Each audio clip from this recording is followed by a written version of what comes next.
Welcome back to my YouTube channel. आज हम बात करते हैं 12 सितंबर 2021 की महत्वपूर्ण घटनाओं के बारे में।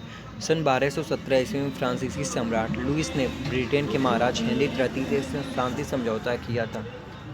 क्योंकि फ्रेंड्स, तब फ्रांसीसी सम्राट फ्रांस जो था काफ़ी कमज़ोर था ब्रिटेन के कंपैरिजन में, क्योंकि ब्रिटेन ने पूरी दुनिया पर हमेशा राज करता रहा। इसीलिए फिर नेक्स्ट यहाँ पर 1398 में तैमूर लंगसिंग नदी के तट पर पहुँचा।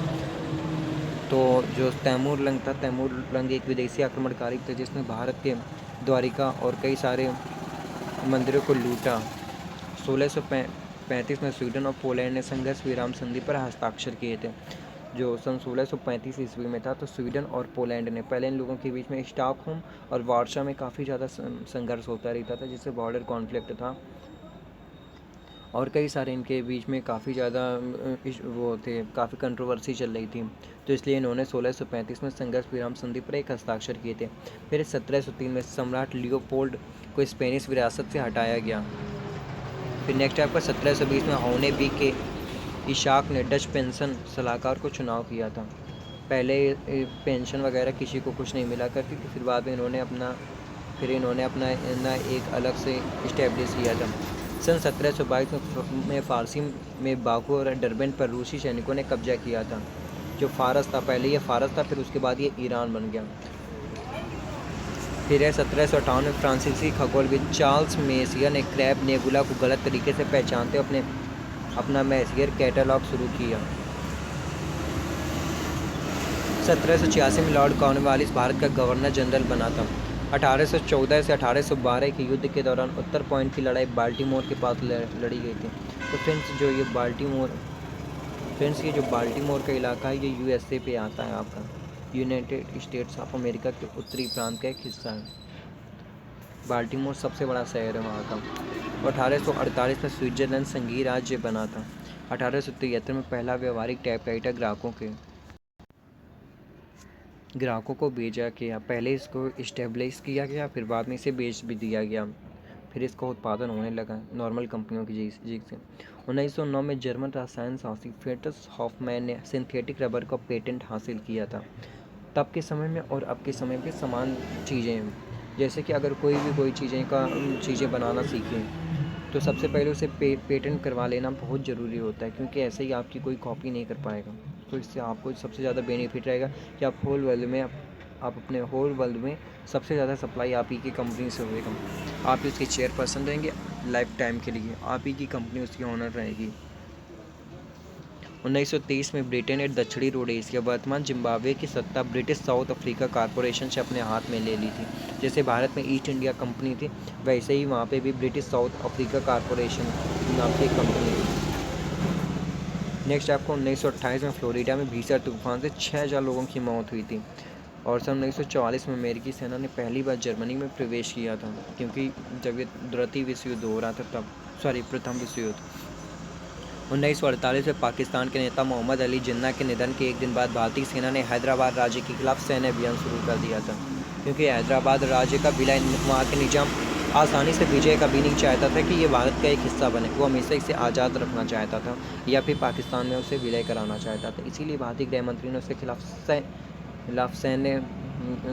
भारतीय सेना को हैदराबाद में भेज दिया था, सैन्य अभियान शुरू कर दिया था, जिससे कि इसको भारत के अंदर मिलाया जा सके, न कि भारत के तीन ओर से भारत से घिरा राज्य को एक और बीच में पाकिस्तान बनाना चाहे। ऐसा बिल्कुल नहीं था, क्योंकि जो बना हुआ है बांग्लादेश, ये भारत का है, तो ये भारत का ही एक पार्ट, पाकिस्तान भी भारत का एक पार्ट, लेकिन ये टूट के बांग्लादेश बन चुका है। नेक्स्ट बढ़ते हम लोग 1953 में अमेरिका के 35वें राष्ट्रपति जॉन एफ कैनेडी ने जैकलिन बुवे से शादी रचाई, जो अपने आप में काफ़ी बड़ी एक खबर थी। 1959 में तत्कालीन सोवियत संघ का रॉकेट लूना 2 चांद पर पहुंचा। 1966 में भारतीय तैराक मीर सिंह ने डार्डनलेस जलसमुद्र को तैरकर पार किया था, इसलिए उनका नाम का Guinness book of world record में रिकॉर्ड कर लिया गया था। 1968 में अल्बानिया ने खुद को वारसा संधि से अलग करने की घोषणा की थी। 1987 में इथियोपिया ने अपना संविधान अपनाया। 1990 में पूर्व और पश्चिमी जर्मनी को एकीकृत करने के लिए America, England, France, United states of socialist Republic, Russia, पूर्व व पश्चिमी जर्मनी ने समझौता किया। 1991 में अंतरिक्ष शटल STS-48 डिस्कवरी 14 का प्रक्षेपण किया। 1997 में 43 करोड़ 5 लाख करोड़ मील लंबी यात्रा के उपरांत मार्स ग्लोबल सर्वेयर यानी मंगल की कक्षा में पहुंचा। संयुक्त राष्ट्र के कार्यों की वार्षिक रिपोर्ट में 48 वर्षों बाद कश्मीर का जिक्र पहली बार नहीं किया गया। 1998 में कुआलालंपुर में 16वें राष्ट्रमंडल खेलों का शुभारंभ हुआ था। सन 2000 में न्यूयॉर्क में अंतर्राष्ट्रीय आयुर्वेद सम्मेलन प्रारंभ हुआ। उत्तर पश्चिमी अंतर्राष्ट्रीय समुद्री मार्ग के लिए एक महत्वपूर्ण समझौते पर भारत, ईरान एवं रूस के बीच समझौता हुआ था। 2001 में अमेरिका ने आतंकवाद के खिलाफ जंग का ऐलान किया था। सन 2002 में नेपाल में माओवादियों ने संघर्ष विराम का प्रस्ताव रखा। ताइवान की संयुक्त राष्ट्र सदस्यता की कोशिश थी जो नाकाम हो गई थी क्योंकि इसमें काफ़ी ज़्यादा प्रॉब्लम को फेस करना पड़ा था। जो ताइवान है, ताइवान काफ़ी छोटा सा एक देश है और चाइना काफ़ी बड़ा देश है। ताइवान अपने आप को एक आज़ाद देश घोषित करता है, लेकिन जो चाइना कहता है कि 2 नेशन लेकिन एक व्यवस्था है, दो देश एक व्यवस्था के अनुसार ये यहाँ पे राज करना चाहता है। लेकिन जो वहाँ की प्रेसिडेंट है ये इस मामले पे बिल्कुल राज़ी नहीं है, इसलिए उनकी अपनी अलग पार्टी है, वो अपना अलग कानून बनाती हैं। सन 2004 में उत्तर कोरिया ने अपने परमाणु कार्यक्रम जारी रखने का निर्णय लिया था। उत्तरी कोरिया ने के ऊपर काफ़ी ज़्यादा आर्थिक, सामाजिक और कई सारे प्रतिबंध लगाए गए थे, लेकिन नॉर्थ कोरिया ने साफ कह दिया कि वो अपने एटॉमिक प्रोग्राम को बंद नहीं करेगा किसी कीमत में, क्योंकि उत्तरी कोरिया अमेरिका एक दूसरे के कट्टर दुश्मन है।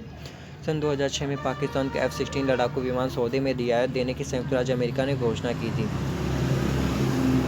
सन 2006 में सीरिया की राजधानी दमिश्क में अमेरिकी दूतावास पर हमला हो गया था। सन 2006 में सीरिया की जो राजधानी है दमिश्क, इस पर अमेरिकी दूतावास पर हमला हो गया था। सन 2007 में रूस ने non nuclear vacuum bomb eco friendly bomb का सफल परीक्षण किया था। सन 2008 में सहारा इंडिया इन्वेस्टमेंट कॉरपोरेशन ने अपना नॉन बैंकिंग वित्तीय कारोबार बंद किया था, क्योंकि ये रुपया लेकर भाग गई थी। काफ़ी ज़्यादा चोर कंपनी थी। शायद में आप लोगों में से भी काफ़ी लोगों को सहारा में रुपया डूब गया होगा। तो ये वही कंपनी है। ये एक विदेशी कंपनी है जो सहारा पे सहारा बन के आई हुई थी भारत में। इसने काफ़ी कंपनी कारोबार किया, लेकिन ये प्रॉफिट में भी रही थी, पर ये प्रॉफिट निकाल के भाग गई यहाँ से, भारत से। सन 2009 में भारतीय महिला टीम विश्व शतरंज चैंपियनशिप के आखिरी दौर से अमेरिका को 3-1 से हराकर 7वें स्थान पर रही। सन 2012 में एप्पल ने iPhone 5 और iOS 6 लॉन्च कर दिया। iOS का मतलब है एंड्रॉयड ऑपरेटिंग सिस्टम। 2015 में ब्रिटेन में जेरेमी कॉर्बिन लेबर पार्टी की नेता चुनी गई। सन 2019 में प्रधानमंत्री नरेंद्र मोदी ने झारखंड के रांची में प्रधानमंत्री किसान मानधन योजना की शुरुआत की थी। सन 2019 में भारतीय नौसेना के जहाज सह्याद्री और किल्टन कोटा किनाबालू मलेशिया पहुंचा। सन 2019 में कैरिबियन देश सेंट विंसेंट एंड ग्रेनेडाइंस अंतर्राष्ट्रीय सौर गठबंधन को 89वां सदस्य बना। थाईलैंड धूम्रपान की अपील को कम करने के लिए सादे सिगरेट पैकेजिंग को अनावरण करने वाला पहला एशियाई देश बना था। सन 2019 में 6 बार की वर्ल्ड चैंपियन महिला बॉक्सर MC मैरी कॉम को पद्म विभूषण से नामित किया गया था। तो ये जो MC मैरी कॉम थी, ये भारत के पूर्वी राज्य से बिलोंग करती हैं, भारतीय राज्यों से बिलोंग करती हैं। ये एक पहली ऐसी भारतीय महिला हैं जो काफ़ी ज़्यादा उसमें जिन्हें पद्म विभूषण भी मिला था, और ये काफ़ी ज़्यादा फेमस भी हैं।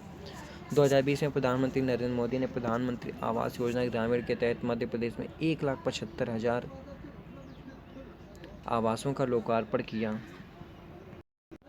अब हम बात करते हैं 12 सितंबर को जन्मे व्यक्ति के बारे में। 1897 में विश्वविख्यात फ्रांसीसी भौतिक एवं रसायन शास्त्री एलन क्यूरी को पेरिस में जन्म हुआ। तो उनकी प्रख्यात आविष्कारक मादाम क्यूरी और पिता पियर क्यूरी थे। सन 1912 में भारत के जाने माने नेता और पत्रकार फिरोज गांधी का जन्म हुआ था। 1934 में शांता कुमार हिमाचल प्रदेश को भूतपूर्व मुख्यमंत्री और भारत सरकार के भूतपूर्व मंत्री थे। सन 1972 में रसिका जोशी एक प्रसिद्ध मराठी और हिंदी फिल्म अभिनेत्री थी। 12 सितंबर को हुए निधन। 1922 में चंद्रधर शर्मा गुलेरी प्रसिद्ध साहित्यकार थे। 1926 में विनायक लक्ष्मण भावे एक मराठी लेखक और साहित्यिक शोधकर्ता थे। 1962 के राघव रचनाकार थे। 1971 में जयकिशन प्रसिद्ध संगीतकार शंकर जयकिशन थे। 1983 में रंजन प्रसिद्ध भारतीय अभिनेता, गायक, पत्रकार तथा लेखक थे। 1993 में हितेंद्र कन्हैया लाल देसाई गुजरात के पूर्व मुख्यमंत्री बने थे।